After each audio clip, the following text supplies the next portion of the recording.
Cerita novel Perintah Kaisar Naga bab selanjutnya. Ojo lali subrek, like and comment ya, yuk gasken. Kondisi wanita gemuk itu juga tidak jauh lebih baik. Aliran darah di sekujur tubuhnya telah menghilang dan bentuk tubuhnya telah kembali seperti semula, berlumuran darah. Tampak menyedihkan, dan napasnya tersengal-sengal, tetapi ia masih berdiri, jelas pemenang duel ini.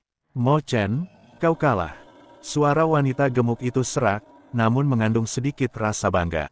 Mo Chen menatapnya, matanya dipenuhi kebencian, tetapi ia tak berdaya, memang kalah telak.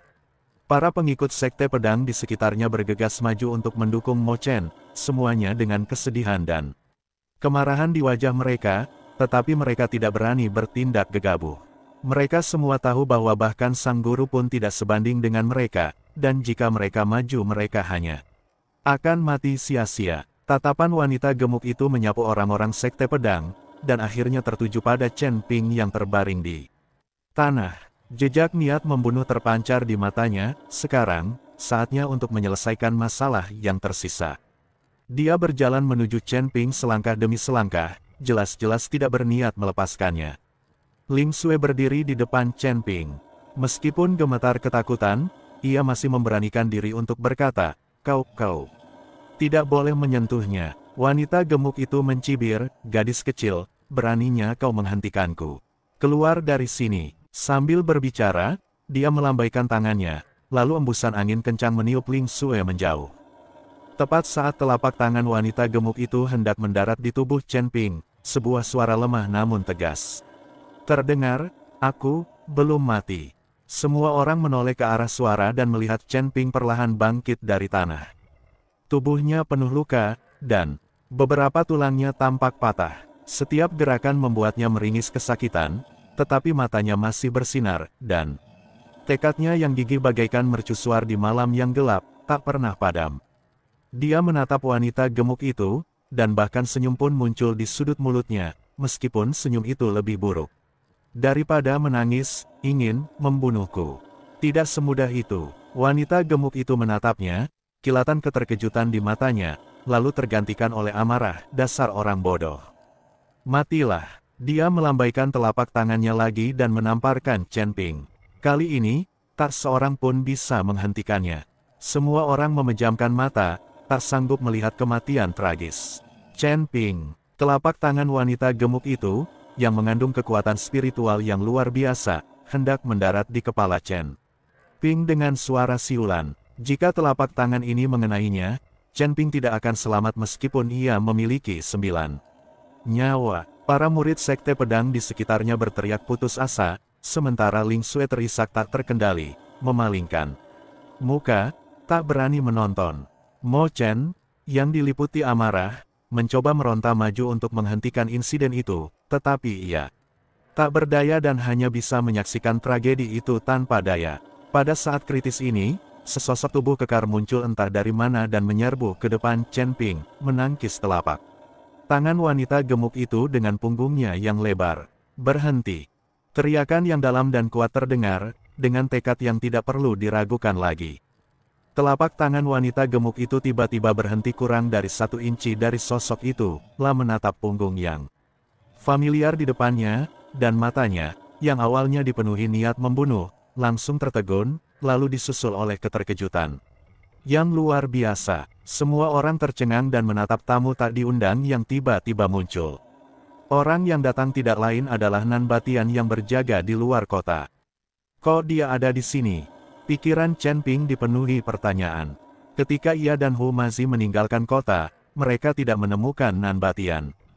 Nan Batian berbalik dan berdiri di depan Chen Ping, menatap wanita gemuk itu dengan tenang dan berkata dengan nada tegas, kalau kau mau membunuhnya, bunuh aku dulu. Batian, wanita gemuk itu menatap wajah Nan Batian yang bersudut, dan ekspresi garang di wajahnya lenyap dalam sekejap. Digantikan oleh ekspresi rumit yang bercampur rasa malu, gembira, dan sedih. Suaranya juga menjadi lembut, sangat berbeda dari sebelumnya. Kenapa kamu di sini? Perubahan mendadak ini membuat semua orang tercengang dan rahang mereka hampir ternganga ke tanah. Apakah ini masih wanita gemuk yang begitu ganasnya hingga berani memukul putra penguasa kota? Nada dan tatapan matanya bagaikan seorang gadis muda yang tengah jatuh cinta bertemu dengan kekasihnya. Nan Batian mengerutkan kening, jelas terganggu oleh penampilan wanita gemuk itu, lah berkata dengan suara berat, "Aku akan membawa temanku pergi." Teman-teman, tatapan wanita gemuk itu tertuju pada Chen Ping di belakang Nan Batian, lalu kembali menatap wajah Nan Batian. Kegembiraan di matanya semakin kuat. Lah melangkah maju dan merentangkan lengannya yang gemuk, mencoba memeluk leher Nan Batian. "Batian, akhirnya kau datang menemuiku. Kupikir kau tak ingin bertemu denganku lagi di kehidupan ini." Tubuh Nan Batian menegang dan tanpa sadar dia ingin menghindar, tetapi saat dia melihat harapan dan sedikit kerapuhan di mata wanita gemuk itu, dia tidak bergerak sama sekali, malah ekspresinya menjadi semakin buruk. Wanita gemuk itu memanfaatkan kesempatan saat Nan Batian tidak mampu menghindar, dan malah berdiri berjinjit dan mencium wajahnya dengan keras, meninggalkan bekas bibir yang berminyak. Aduh, para biksu di sekitar berteriak pelan. Pemandangan itu sungguh mengejutkan. Wajah Nan Batian langsung memerah, dia malu dan marah, tetapi dia tidak bisa melampiaskan amarahnya, jadi dia hanya bisa berkata, "Gemuk, hargai dirimu sendiri. Saya tidak punya harga diri, dan itulah yang saya inginkan." Wanita gemuk itu seperti gadis kecil yang manja. Alih-alih menahan diri, ia malah semakin bersemangat, lah menatap Nan Batian dengan saksama. "Batian, aku sudah menyukaimu sejak lama, kenapa kau tidak menerimaku? Tahukah kau betapa menderitanya aku saat kau bersembunyi dariku selama bertahun-tahun ini?" Jadi begitu, Chen Ping dan Hu Mazi tiba-tiba menyadari. Pantas saja Nan Batian menolak masuk ke kota itu apapun yang terjadi. Ternyata ada pemilik wanita gemuk di sana yang sangat mencintainya dan ingin ia hindari. Ini sungguh suatu kebetulan, sungguh dramatis. Wajah Nan Batian memucat dan membiru, dia menarik napas dalam-dalam, dan mencoba menenangkan nadanya. "Wanita gemuk, mari kita bicarakan apa yang terjadi di antara kita nanti. Chen Ping adalah penyelamatku. Kau harus menunjukkan sedikit harga diriku dan melepaskannya hari ini." "Penyelamat?" Wanita gemuk itu tertegun sejenak, lalu menatap Chen Ping dengan rasa ingin tahu, "Dia penyelamatmu?" Nan Batian mengangguk dan berkata dengan sungguh-sungguh, "Benar. Kalau bukan karena dia, aku pasti masih terjebak di tangga menuju surga. Kalau kau mau menyentuhnya, kau harus melangkahi mayatku." Wanita gemuk itu menatap mata Nan Batian yang penuh tekad dan tahu bahwa dia tidak bercanda. Matanya berputar dan ekspresi wajahnya berubah lagi. Niat membunuh yang ia miliki terhadap Chen Ping lenyap tanpa jejak, dan sebagai gantinya ia menunjukkan sedikit antusiasme dan sanjungan. Lah pertama-tama memelototi para penjaga yang tersisa di gedung informasi yang masih tercengang. "Kenapa kalian masih berdiri di sana? Cepat cari ramuan penyembuh terbaik untuk adik kecil ini." Para penjaga bingung dengan perubahan mendadak wanita gemuk itu, tetapi mereka tidak berani menentang dan bergegas pergi mencari ramuan itu. Kemudian, wanita gemuk itu bergegas menghampiri Chen Ping, dengan senyum di wajahnya. Meskipun senyumnya tampak agak garang karena penampilannya, senyum itu memang bermaksud baik. "Oh, saudaraku tersayang, maafkan aku. Ini semua salahku karena bersikap sembrono tadi. Aku tidak menyadari kau adalah penyelamat Batian. Maafkan aku atas kesalahanmu, tapi tolong jangan dimasukkan ke hati." Sikap ini benar-benar berubah 180 derajat, membuat para pengikut sekte pedang dan biksu di sekitarnya tercengang. Chen Ping juga tercengang. Alur ceritanya berkembang terlalu cepat, dan dia tidak bisa bereaksi. Nan Batian pun bernapas lega, keadaan nampaknya mulai membaik. "Apa kabar? Apa kamu terluka parah?" Wanita gemuk itu menatap tubuh Chen Ping yang penuh bekas luka dan bertanya dengan khawatir, nadanya seolah-olah dia peduli pada saudaranya sendiri. Tanpa menunggu jawaban Chen Ping, penjaga yang pergi mengambil ramuan itu bergegas kembali sambil membawa botol giok indah di tangannya. Wanita gemuk itu meraih botol giok, membukanya dengan hati-hati, dan menuangkan pil bundar yang memancarkan energi spiritual yang kaya, lah menyerahkannya kepada Chen Ping dan berkata, "Adik kecil, ini pil penambah ki. Ini adalah obat suci untuk penyembuhan yang sangat berharga bagiku. Minumlah cepat dan kau akan cepat pulih." Banyak orang yang hadir telah mendengar tentang kehebatan pil penambah ki ini. Pil itu adalah harta yang tak ternilai harganya, dan wanita gemuk itu telah mengambilnya dengan begitu mudahnya. Chen Ping menatap pil itu lalu menatap Nan Batian. Nan Batian mengangguk, ambillah, dia tidak akan menyakitimu. Chen Ping kemudian mengambil pil itu, mengucapkan terima kasih, dan menelannya. Pil itu meleleh di mulutnya, dan kekuatan spiritual yang lembut namun kuat langsung mengalir melalui anggota tubuh dan tulangnya. Rasa sakit dan kelelahan yang sebelumnya parah langsung berkurang drastis, dan luka-lukanya pulih dengan kecepatan yang terlihat oleh mata telanjang. Bagaimana? Apakah kamu merasa lebih nyaman? Tanya wanita gemuk itu penuh harap, seolah-olah dia takut Chen Ping akan kecewa. Chen Ping mengangguk, terima kasih, Pope. Hei, apa masalahnya jadi tuan rumah atau tidak? Canggung banget. Wanita gemuk itu melambaikan tangannya dan berkata dengan bangga, karena kau penyelamat Batian, kau juga temanku. Mulai sekarang, di kota suci pedang ini, jika ada yang berani menindasmu, beritahu aku namaku. La berhenti sejenak, lalu menatap Nan Batian lagi, matanya dipenuhi kelembutan. Batian, begini, kita sekarang bisa dianggap sudah saling kenal sejak lama. Adik kecil ini orangnya baik, berkarakter kuat, aku suka dia. Mulai sekarang, kita adalah keluarga. Ekspresi Nan Batian agak tidak wajar, tetapi dia tidak membantah. Mo Chen, Ling Xue dan yang lainnya menyaksikan adegan dramatis ini, merasa geli sekaligus tak berdaya. Situasi yang awalnya dianggap fatal, tak disangka, karena kemunculan Nan Batian dan hubungan istimewanya dengan Fatih, ternyata berubah total, dan mereka bahkan menjadi keluarga. Wanita gemuk itu menyapa Mo Chen dengan hangat dan memberinya beberapa pil penyembuh. Sikapnya jauh lebih hormat. Lagi pula, Mo Chen memang punya kekuatan, dan ia kini menjadi temannya. La juga membersihkan tempat kejadian perkara dan memberikan sejumlah besar batu peri sebagai kompensasi kepada bisnis-bisnis yang terkena dampak, dan bersikap sangat murah hati. Melihat tidak ada yang menarik untuk ditonton, para biksu yang menonton pun bubar satu persatu. Namun, apa yang terjadi hari ini ditakdirkan menjadi perbincangan hangat di kota pedang suci untuk waktu yang lama. Konflik yang menegangkan akhirnya berakhir dengan cara yang absurd namun sempurna. Chen Ping memandangi wanita gemuk yang sibuk berlarian di depannya, bertanya kepada Nan Batian tentang keadaannya, dan bahkan sesekali menunjukkan perilaku putrinya. Kemudian, ia melihat raut wajah Nan Batian yang tak berdaya, yang ingin bersembunyi tetapi tak bisa, dan keraguan di hatinya melonjak seperti air pasang. Sementara wanita gemuk itu mengarahkan anak buahnya untuk membersihkan medan perang dan menyiapkan jamuan mewah untuk menghibur mereka, Chen Ping diam-diam menarik lengan baju Nan Batian dan mengangguk ke arah sudut terpencil. Nan Batian mengerti, rasa malu yang nyaris tak terlihat melintas di wajahnya, tetapi dia akhirnya mengikuti Chen Ping. Nan Batian, Chen Ping merendahkan suaranya, matanya penuh rasa ingin tahu, ada apa antara kau dan wanita gemuk itu? Cara dia memandangmu tidak biasa.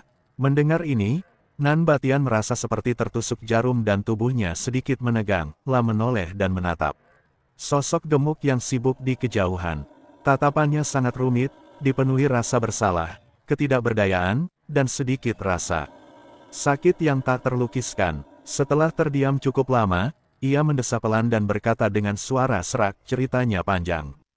Aku dan dia adalah kekasih masa kecil. Kekasih masa kecil. Mata Chen Ping melebar. 4 kata ini begitu jauh dari bayangan wanita gemuk itu sehingga sulit baginya untuk mencernanya sejenak. Nan Batian mengangguk dan teringat kembali, kami tumbuh bersama di sebuah desa kecil. Saat itu, dia tidak dipanggil Fatih, dia punya nama yang bagus, Ah Cui. Saat itu, meskipun Ah Cui tidak terlalu cantik, ia cantik, lincah, dan ceria. Kami tak terpisahkan dan semua orang di desa mengatakan kami pasangan yang serasi. La berhenti sejenak, sekilas kelembutan terpancar di matanya, seakan-akan ia melihat gadis kecil dengan 2 kuncir mengejarnya dan berteriak, "Kakak Batian." Kemudian, kami pergi ke kota bersama untuk magang. Bakat saya mungkin lebih baik, dan kecepatan latihan saya meningkat pesat, dan saya segera menjadi terkenal. Ah Cui, di sisi lain, hanya biasa-biasa saja, dan kemajuannya lambat. Seiring bertambahnya kekuatanku, ketenaranku pun perlahan tumbuh, dan orang-orang di sekitarku memujiku atas masa depanku yang cerah. Aku bisa merasakan bahwa di mata Acui saat dia menatapku, selain cinta yang dimilikinya di masa lalu, perlahan-lahan ada sesuatu yang lain, rasa rendah diri dan gelisah.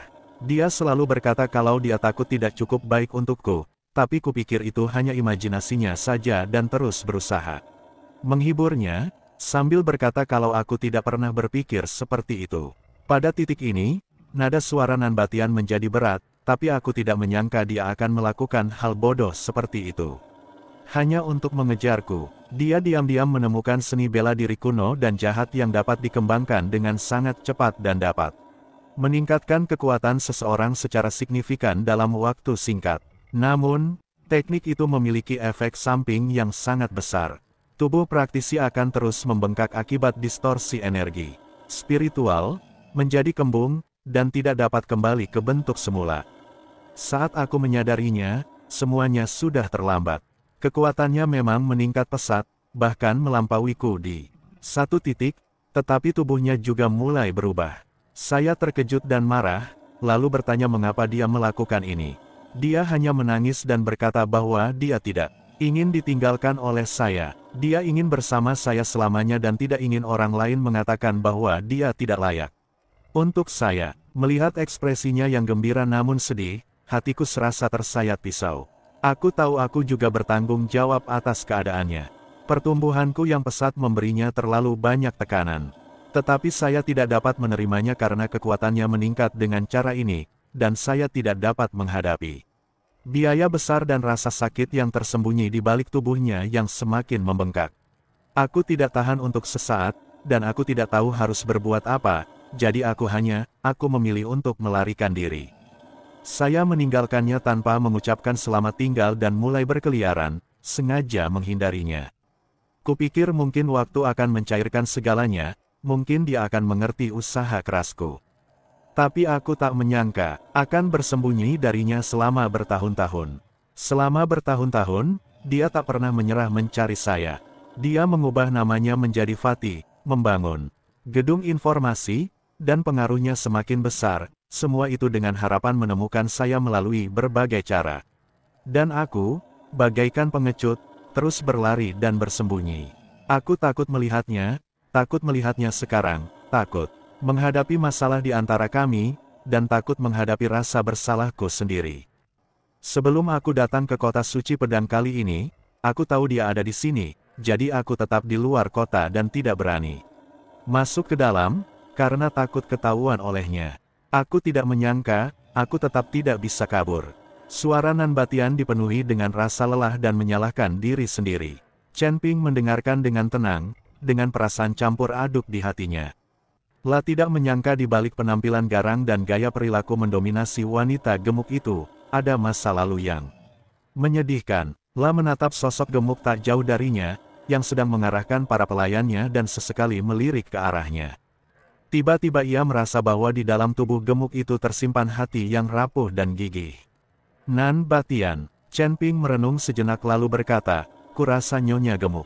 Nona Acui, perasaannya padamu sungguh dalam, meskipun caranya ekstrim, intinya adalah dia terlalu peduli padamu.